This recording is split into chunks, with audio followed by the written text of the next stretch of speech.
Hey everybody, and welcome back to Exploring Temecula. Today we are going to be talking about the pros and cons of living in Temecula Wine Country.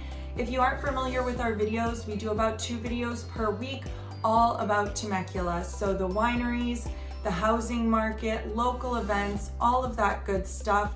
So if you do like this video, please be sure to subscribe and like this video. Also, we do have a free home search located in the description of all of our videos now, so feel free to check that out if you'd like, and we'll go ahead and get into the video.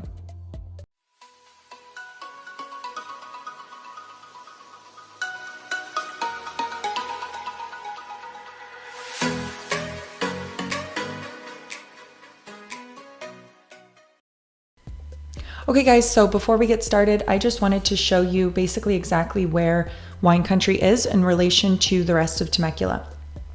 So as you can see, all of the wineries are basically right here off to the east side of all of the rest of the city of Temecula. So most of them are going to be along Rancho California and De Portola Road. Many of the homes are located sporadically in this region, as well as off to the side here. So as you can tell, with this being the location, you are quite a ways from the 15 freeway. It does take about 20 to 25 minutes to get onto the freeway. And this would be Old Town Temecula here. This is the Promenade Mall, which also takes about 20 minutes to get to.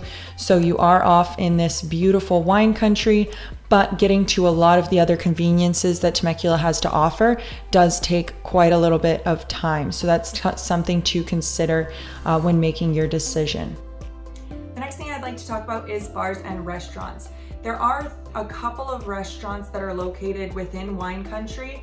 They're right around the Rancho California Road and Onza Road intersection. Beyond that, because Wine Country and living out there does mean that you're living quite a far ways from downtown Temecula and from the city center, it takes about 20 to 25 minutes to get to either the Promenade or Old Town Temecula. And those are kind of the 2 bigger shopping centers that have a ton of restaurants and bars in them. So you're gonna be a little ways away from that. Now, as far as bars, of course, you're living in Wine Country, so you have tons of wineries. So if you are into wine and not so much dive bars and things like that, then you're in the right place. There are tons of wineries in Wine Country, and depending on where you live in that area, you could be as little as 3-4 minutes drive from them. So it really just depends what kind of lifestyle you want to live. If you see yourself going out to eat and going out to bars often throughout the week, then just keep in mind that you are going to be at least a 20-minute drive from most of the big bars and restaurants in Temecula.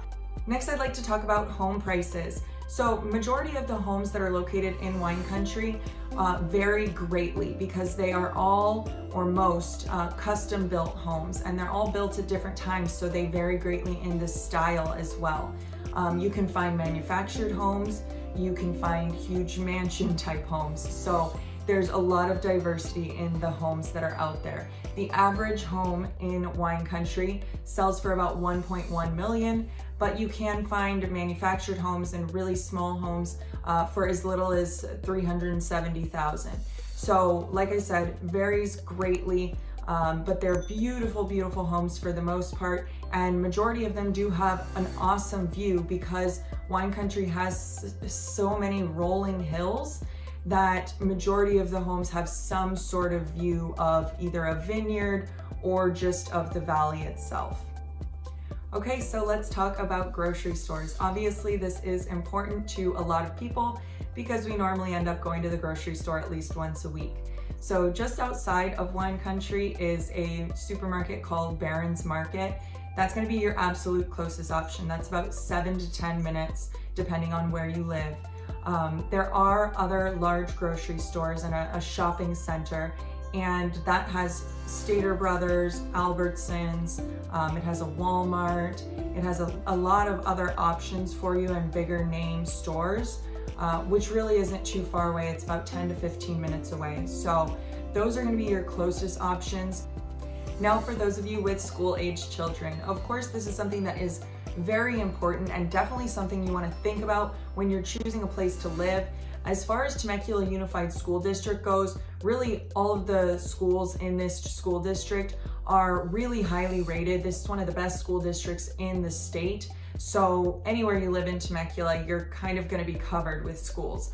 But living in wine country in particular, the schools that you would most likely be sending your kids to are going to be Crown Hill Elementary, Temecula Middle School, and Temecula Valley High School. All have either a 7 or 8 rating, and they are great schools. I mean, all of the schools in this area are fantastic. So really something to think about. I recommend, if you do want to look into it more and maybe see some reviews on the school and see the stats broken down, there's a website called Great Schools, and I'll write that out for you so that it makes it a little bit easier. But they have a lot of information on there that'll give you an in-depth look at what the schools look like, as well as their district.